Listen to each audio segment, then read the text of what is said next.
As you can see, I'm in the company of giants, and it's a personal honor and an honor on behalf of the industry to which I belong that I have the privilege of doing this fireside chat with you. Three great institution builders and three people with impeccable personal integrity. These are individuals who have done a lifetime of work, and the way that I look at them, three of them bring very interesting aspects to the whole subject of philanthropy. Mr. Subbiah, for example, as all of us know, his family has been doing this for more than a century now. And I see a lot of inclusion in the Murugappa story. You basically begin by practicing what you preach to the outside world for your own people, building hospitals and educational institutions for your workers. So I see the theme of inclusion as a very strong theme, and we'll talk about that in a moment. And Mr. Vaghul, you obviously have been known for looking at an organization as a platform for making social change. So on one hand, you were a banker all your life, but that's probably the greatest understatement of the century. But nonetheless, you started your life as a probationary officer at State Bank of India, became chairman of banks, taught. But really through all this, you created the institution as a platform for social change. So I see that, whereas I see a theme of inclusion here, I see the institution building as a platform. Ms. Premji, when I look at you in terms of capacity creation. You've always believed in capacity creation, whether in enterprise or also today in philanthropy. So on that broad note, I have three questions to the three great men, and a couple of minutes each. The first question is, tell us about a personal turning point in your journey of philanthropy as you look at the ferment, because leaders bring onto table the deep personal experiences, and that begins to shape the vision, the mission, and inspires a whole body of people to do great things. So is there one deep personal experience, a point that really touched you in your journey? So shall we go with Mr. Subbiah first? I think the first one for me was my grandfather, who took me to the Ganesh temple, which he had built after his house was built in 1917. And he said, we built this temple in 1920, after my first 3 years in Burma and after making money and coming back. And so I said, why? And he said, it's very simple. When you have a well in your house, the water is available only for the family. When you do well in your business, you've got to share it, and you have to have a temple tank so that you share it with the community. And that's something which all our children and grandchildren should continue to do. I think that was the turning point for me too. And you're all of 4 years old at that time. Yeah. Amazing. Thank you for sharing that with us. Mr. Vaghul? For me, the turning point was my interaction with my mentor, who was the chairman of the State Bank of India at that time, Mr. R.K. Talwar. I mean, not many people knew that right from the time he joined the bank, those days the salaries were in the region of about 400 rupees or something like that. He resolved that 10% of whatever he earns would go for a public cause. And he was telling me a story of how at the time of his posting in Calcutta, his wife became very seriously ill, critically ill, and he had to spend a lot of money, and savings were not there. He was just an employee. And then he said, what I meant possibly by 10% is 10% of my basic pay, not the total emoluments. And it's a compromise which he reached. So he was narrating to me the story when he became chairman and I was his secretary. And he said, when I became a chairman, all my allowances were amalgamated with the basic pay. And then the basic pay was equal to my total emoluments, which was not large. I think he was chairman in 1969, 4,000 rupees. And he said he would generally say, keep 400 rupees. And my job was to find the public cause for which that money has to be spent. I think amazing that story. was the turning point. And I said, this is the man. How old were you roughly when this I was happened? about in my late 20s. Late 20s. Because I will link that to a question that I have for all of you subsequently. We'll come to that. But let's go to Mr. Premji. Mr. Premji, your turning point. I think Vaghul summarized it very well. No, we want your turning point, not his turning point. What he summarized very well so far as I'm concerned. I think my turning point was when I realized 15 years back that school teachers were being used for election duty. Oh, that story, okay. It's amazing. But that's the respect the government gives to education. But in your family, your father was a great philanthropist himself. And the story goes that he paid more attention to that than to his own business, till such time that he passed away, unfortunately, and you had to come back.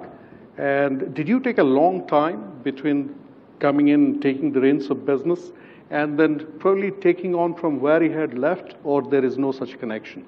You have your own self-realization and own philosophy in now giving shape to the Azim Premji brand of philanthropy. I know you don't talk about Wipro there. I just think that it took me a long time to really wake up to the realities of what needed to be done. So there was a long period where, you keep thinking of things and doing nothing, and thinking of things and doing nothing is meaningless, really. But my father had a tradition for it. My mother had an even more intense tradition for it, because she devoted her whole life to the Children's Orthopedic Hospital for polio children and cerebral palsy children. And she's a doctor, and she never practiced medicine. And she virtually devoted her life from 26 to 75 for it, 50 years. Amazing. Thank you for sharing that. Now, the next question, and Mr. Vaghul, I was talking about your age. So here comes the connection. Number of young people would be watching, all of you, and listening to this conversation. So if we look at today's 22-year-old, 24-year-old, what would you tell them that they could do in their lives today without being a Vaghul or a Premji or a Subbiah, so that they can start early?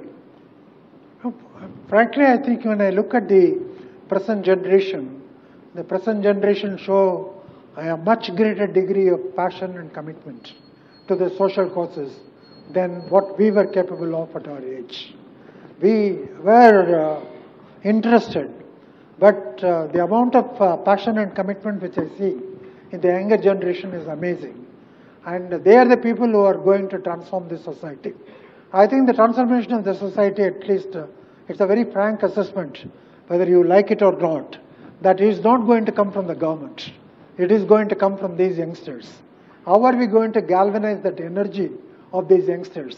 So, like we're talking with Mr. Talwar's impression and impact on you, and he actually brought forward something very simple that then, almost changed the course of things for you. So what is that one thing you'd like to tell the youngster of today, 22-year-old, 24-year-old? And this is, they are the future of India. They are the people who are really shaping the society. And the society cannot be shaped unless there is a passion and commitment for the well-being of the society. The love and compassion for the fellow human beings is something which has to become an intrinsic part of the growing up of these youngsters. I think that's a message which we have to constantly get it across to them. And from out of this comes out the platform for change. Yeah, that's very well said. Mr. Subbiah, would you like to take on from there and suggest one or two specific things that a youngster can begin by doing? In my way of looking at it, I wouldn't start at the age of 22. I would start at the age of 4. I like the 4-year-olds. I would suggest that they have 3 piggy banks. Okay. And have one for themselves. When somebody gives them these days they give checks, so I don't know. So my grandsons, I've got them to open 3 accounts in the banks. One is for themselves. They decide whatever somebody gives as for their birthdays or something like that. They decide they'll give one part of it for themselves, one for a rainy day, and one for sharing with their not so well off children of their own age group. And if they open those accounts and start thinking of it from the age of 4, I think at the age of 22, they'll have much better ideas to use their passion. Nice. Very nice. Mr. Premji, what do you think you'd like to tell the 22-year-old or 24, maybe 4-year-old? Your grandson is how old now? Grandson what? Grandson? 3. Okay, so what did you ask him to do? So he's very busy with other things at the moment. So I don't think he'd listen to such erudite things anymore, at least for some time. But I think it's very important. I find young people talk a lot about social service, involvement. The reality is, what are they doing about it? How much of their skin is in the game? And what are the sacrifices or the devotion of time, effort, and commitment they're willing to make to it? Having nice talk about it, having nice social discussions about it is really meaningless. Get on and act. There's so many opportunities by which you can act. I remember when I used to work for you, we used to talk about commitment to commitment, and actually acting it out. So I seem to be hearing from you that beyond just making your electronic votes and doing the support on Facebook and Twitter, you have to do something really with your own 2 hands. And so you see the glass half empty there, not half full. I can't make a value judgment on this because it varies so much from people to people.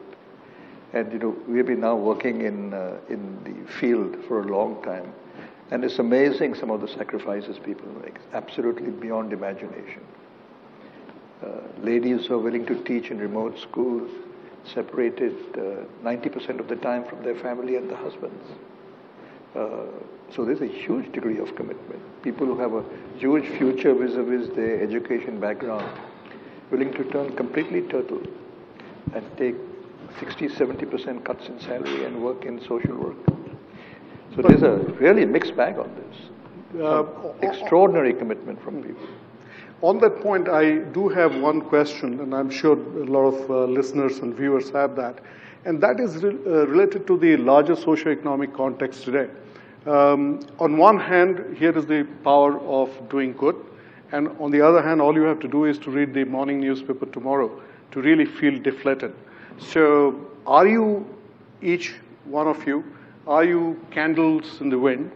And how do you deal with, your own sense of futility when you look at your work and look at what's going on around, whether it is the politicians, whether it is business community, whether it is others as well. So doesn't it deflate you when you wake up in the morning? No, I've 2 simple principles on this. Don't try to be holier than thou. Okay, and the second one is you have to cultivate a sense of insensitivity to things in life. You have to have selective insensitivity. Yes. Okay. Otherwise, it just completely suffocates you. What's your take on that, Mr. Vaghul? I agree with you. You do feel depressed when you read the newspaper. I think the uppermost thought in my mind, I keep on talking to my colleagues in respect of that. I see a lot of energy around. How are we going to mobilize and channelize the energy for the cause? Because today what is happening is this energy is diffused. People are doing here and there quite a lot of things. That also depresses me because I don't see that sense of collective effort on the part of so many people who are bursting with energy and saying that how are you going to channelize it? In fact, if at all I have another life to live, or if I have some more years, I would like to spend in trying to bring about a greater coordination of this social sector so that we make an impact on the society. It is the lack of impact which depresses me in the morning. That's why I prefaced my statement by saying, I don't expect anything to come from the government. We need to think in terms of a different pattern of the organization, which is apolitical, which is not political in that sense, but at the same time, which galvanizes the energy of the young people. We don't know the answer yet. So on that point, Mr. Subbiah, do you think that India has the fertility condition on the ground in a socio-economic sense to really make one light up the whole universe? How do you deal with this issue? How do you maintain your positivism How has the family maintained it over the last 100+ years? Whatever I understood and whatever values that I have today, I believe came to me when I was very young, between the 4 to 9. And psychologists also say that that's the most, almost 80-90% of the IQ comes at that level. So my essay is, and those values in this country came through ethics. Ethics came from epics. And the storytelling. I can remember very clearly all the stories and from Ramayana, Mahabharata and Upanishads, which I was told when they put me to sleep. And those where our values came from. So what I'm trying to do is to try and get these storytelling habit back into the school system so that the values start, so that 30, 40 years from now, we'll have a better society to live in. Very well said, very well said. And I think we are coming pretty much close to the end of our conversation. Sometimes I struggle with this question myself because I was raised as a child to believe that the job of good is to fight bad. The whole universe is about the struggle between good and bad. And I'm beginning to think that the job of good is not to fight bad because bad must ultimately cancel itself. And the job of good is to do good.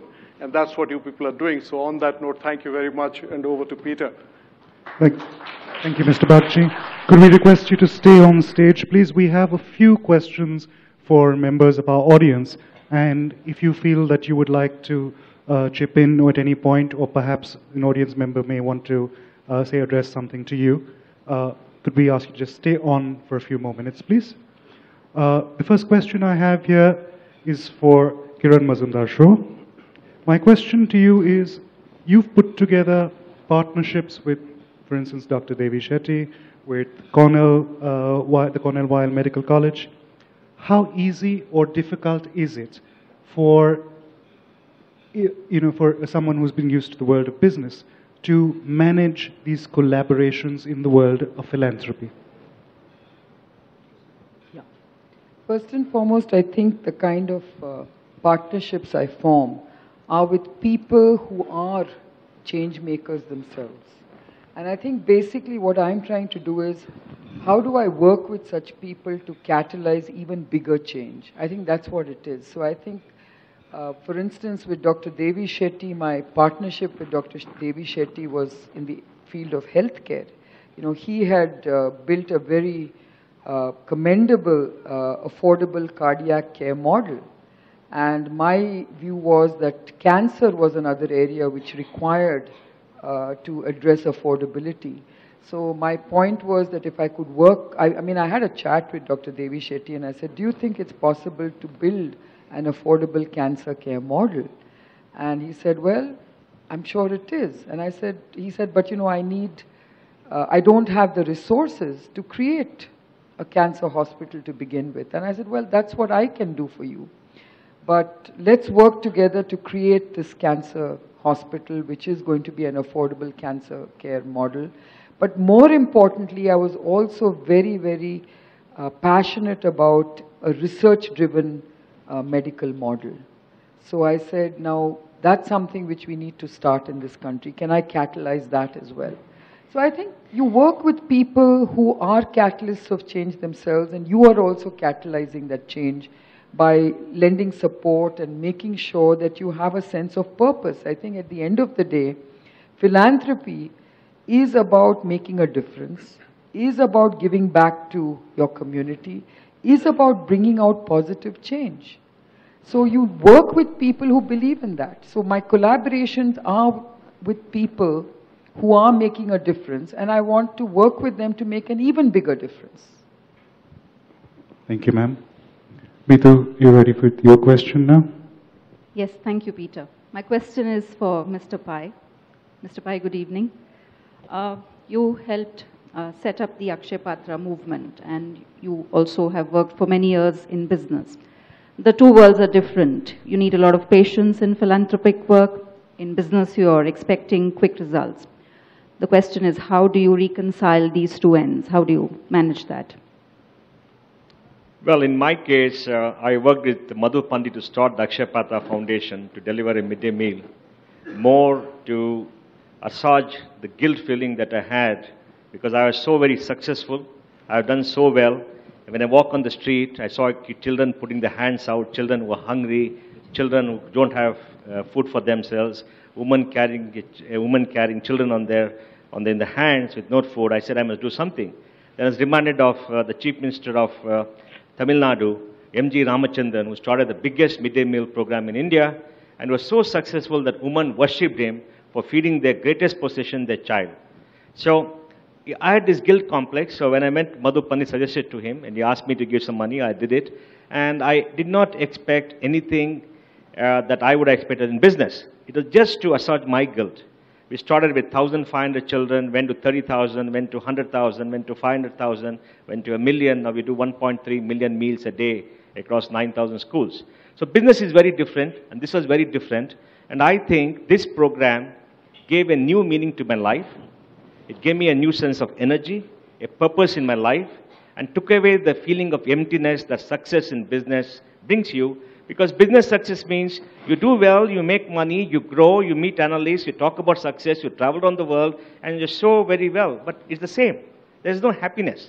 The true happiness comes when you sacrifice, like Mr. Vaghul said, and serve everybody else who's not so fortunate, because I seem to have won the Orion lottery, like Manish Sabharwal said. I've been very lucky. There's so many people who are not lucky. So I think, for me, it's a very different calling, and my mind is very clear that business is separate, but it's very important to bring the business principles of reviews, of scalability, of execution, of strategy, of good PR, and building relationships to run a large philanthropic activity. Thank you. Thank you, Mr. Pai. That was very well put. Peter?